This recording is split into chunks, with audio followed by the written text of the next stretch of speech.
የዓለም ቁጥር አንድ የእግር ኳስ ተጫዋች ሊዮኔል ሜሲ ታሪክ እናንተ ተከታተሉኝ ውድ ቤተሰቦች። ሙሉ ስሙ ሊዮኔል አንድሬስ ሜሲ፣ የትውልድ ቀን 24 ጁን 1987፣ የትውልድ ቦታ ሮዛሪዮ አርጀንቲና ውስጥ ነው። ሜሲ በታናሽ ዕድሜው እግር ኳስን ጀመረ። ልክ 11 ዓመት ሲሞላው የእድገት ሆርሞን እጥረት ወይም ግሮዝ ሆርሞን ዲፊሽንሲ ተገኘበት። ምስጋና ለካታላኑ ክለብ ለባርሰሎና የሕክምና ወጪ ያስተናገዱለት። ሜሲ ከባርሰሎና ጋር 2004 ላይ የመጀመሪያ ጨዋታውን አደረገ። 10 ጊዜ ላሊጋን አሸነፈ። 4 ጊዜ ቻምፒየንስ ሊግን ዋንጫን አሸነፈ። የክለቡ የምንጊዜም ከፍተኛ ጎል አስቆጣሪ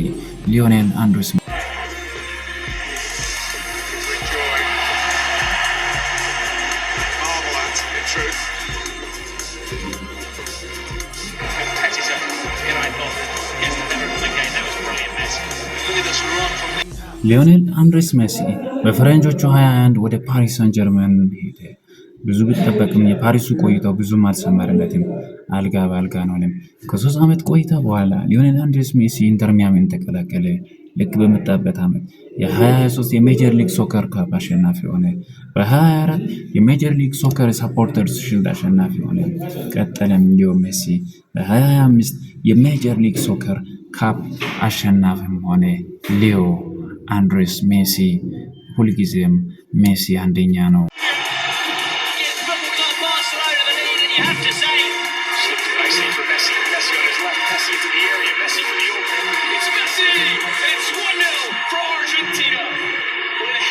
የጉልበተኛ መናሪያ በሆነው ዘመናዊ እግር ኳስ ውስጥ በደቃቃ ሰውነቱ ተፈጥሮ አዳልጣ በሰጠችው ግራ እግሩ ታግዞ የውበትን ጨው የጨመረ መታተኛ አርጀንቲናውያንን ይህንን ልጅ ቢያመልኩ ምን ይገርማል? ግንቦት 2007 ኤል ክላሲኮ ልክ እንደ ሌሎቹ ኤል ክላሲኮች ሁሉ ትንቅንቅ ቀጥሏል። ጎል እዚህም እዚያም ይቆጠራል። ተጫዋች በየቦታው ይወድቃል። ተመልካች ኃይለኛ ብሽሽቅ ውስጥ ገብቷል። ባርሳ 3 ማድሪድ 3። የሚያስገርመው ግን የባርሳን 3 ጎሎችን ያስቆጠረው ተጫዋች ነው። ያኔ ገና 19 ዓመቱ ነው። በጨዋታው ማንም ይህንን ታዳጊ አልጠበቀም። በማድሪድ በኩል ራውል ጎንዛሌስ፣ ሮቢኒዮ እና አንደኛ የማንቸስተር ዩናይትድ ታላቅነት ስም የምንሰው ሆላንዳዊው የጎል ማሽን ሩድ ቫን ኒስተልሮይ ይጠበቃል። በባርሴሎና በኩል ደግሞ ብራዚላዊው የኳስ አርቲስት ሮናልዲኒዮ ጎቹ ውጤት ይቀይራል ተብሎ ይጠበቃል። ማንም ግን የ19 ዓመቱን አርጀንቲናዊ አልጠበቀም። ማንም ሊዮኔል አንድሬስ ሜሲን አልጠበቀም።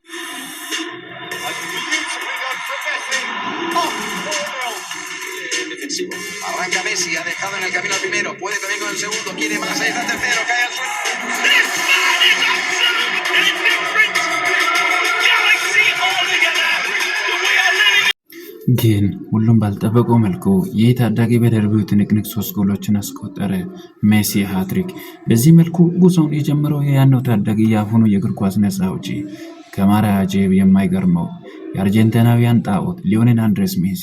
እኔ ሮናልዶን አብዝቼ እወደዋለሁ፣ አደንቀዋለሁ። እሱ ለዓለም ሕዝብ በጽናት እንዴት ስኬታማ መሆን እንደሚቻል ያስተማረ የታታሪነት የጥንካሬ ተምሳሌት ነው። ነገር ግን የምናወራው ስለ ኳስ ከሆነ ሜሲን አስቀድማለሁ ግድ ይለናል። እሱ ከሁሉም ይለያል። የሚገርመው ደግሞ ልትኮርጀው እንኳን ለአለመቻሌ ነው።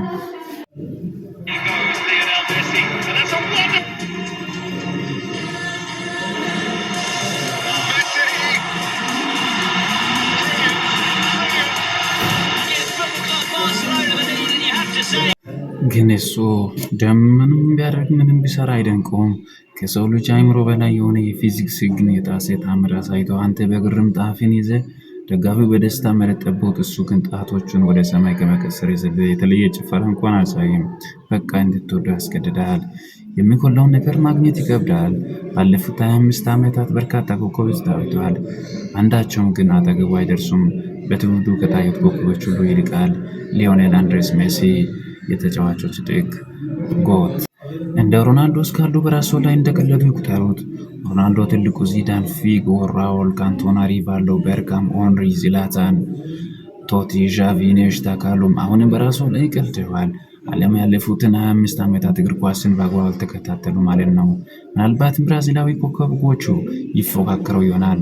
ከዛ ውጭ ግን ይህንን አርጀንቲናዊ የሚስተካከለው እንደሌለ አይንን ሰሊም መሰክራለሁ። እኛ ብዙ ዘመን መፈጠራችን እድለኛ ነን ያሉት ደግሞ ግድቦች ናቸው። እኔ አሁን ስጋቴ ይህ ልጅ እነሆ ዛሬ 40 ዓመት ሞልቶታል። እርሱ ኳስ በቃኝ ያለን ቀን ምን እንድናይ ነው? የእግር ኳስ እድሜ ፀሐይ እየጠለቀች ነው። እነሆ በመጨረሻም የአትላንቲክን ተሻግሮ ኳስ ክብ መሆኗን እንኳን ከማያውቁ ሞላላ ኳስ ይዞ ፉትቦል ይሄ ነው ብለው ከማያምኑት አሜሪካ ገብቷል። በሜጀር ሊግ ሶከር ከ80 በላዮቹን ጎል አስቆጥሯል። 50 በላይ አሲስቶችን በማድረግ በከፍተኛ ብልጫ እየመራ ይገኛል። ሊዮኔል አንድሬስ ሜሲ አርጀንቲናዊው የኳስ ጥበበኛ ሊዮኔል አንድሬስ ሜሲ እንደ ፈረንጆቹ አቆጣጠር 2022 የኳታር ዓለም ዋንጫን አሸነፈ። እግር ኳስን ፊትም ያገኘችበት ዓለም ዋንጫም ሆነ ሊዮኔል ሜሲ መቼም ከሁሉም በላይ ነህ። ሊዮ ዘ ኦንሊ ጎት። የ8 ጊዜ ባላንድ ዶር አሸናፊው ሊዮኔል አንድሬስ ሜሲ ከሌሎች ተጫዋቾች ለየት የሚያደርገው የተለየ ድሪብሊንግ ችሎታ አለው። በትክክለኛ ሰዓትና ጊዜ ኳስን ወደ ጎል ይመታል። አስደናቂ የጨዋታ እይታ አለው። ሊዮኔል ሜሲ ዘ ኦንሊ ጎት።